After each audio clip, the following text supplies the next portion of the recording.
Hey, welcome back. So today I'm very happy to show you one of my favorite courses about programming. This is Pre-Programming, Everything You'll Need to Learn Before You Start Coding by Evan Kimbrell. Now, this is one of the courses I wish I had watched before I started learning about programming.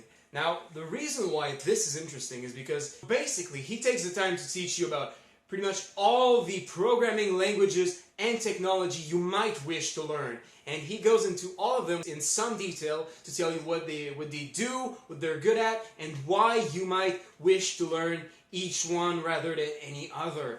And also you learn every vocabulary you need before you start learning about coding. Because let's face it, coding, programming is a very tech, geeky world with its own language. If you're not a developer and you're hearing two web developers talking to each other, oftentimes it just sounds like gibberish that doesn't make any sense to you. So all the vocab you need to learn before you start coding and get into this world is in this course. Now, why this course is so good, it doesn't teach you about coding, but the thing is that if you do not know about all the various technologies and programming languages out there, you might very well buy a course and start learning one and realize that, wait a minute, man, this is probably not the best programming language I should have learned. For example, PHP is becoming less and less used as time goes on. The rise of Ruby, which is very much which takes a lot less time to code something on Ruby rather than PHP, means that people are starting to go more and more towards Ruby.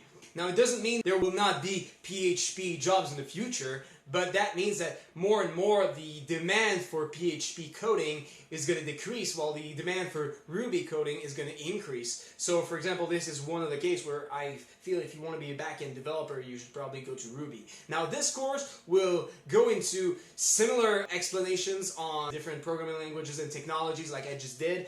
Not necessarily tell you this is the way to go, but give you a very good understanding of the programming world so that you can make up your mind on your own. So to avoid learning about obsolete technologies and programming language, or to avoid learning the wrong thing for you, well, I highly recommend you check this course out before you start learning about coding. This is entirely worth it. It's basically $20, so it's cheap as fuck anyway. So yeah, go take a look. Links are in the description down below. Now, if you want to start about learning web development, I highly recommend you check into the description down below. I have a link to my review of the Web Developer Bootcamp by Cold Steel, which is one of my favorite developer courses on Udemy. So if this is something that might interest you, go check it out. Links in the description down below. With that said, that's it for today. I know it's a short video. If you have any questions, please let me know in the comments down below if there's a course you want us to review next. Also, comments down below. With that said, thank you for watching. I truly appreciate that, and I'll see you soon.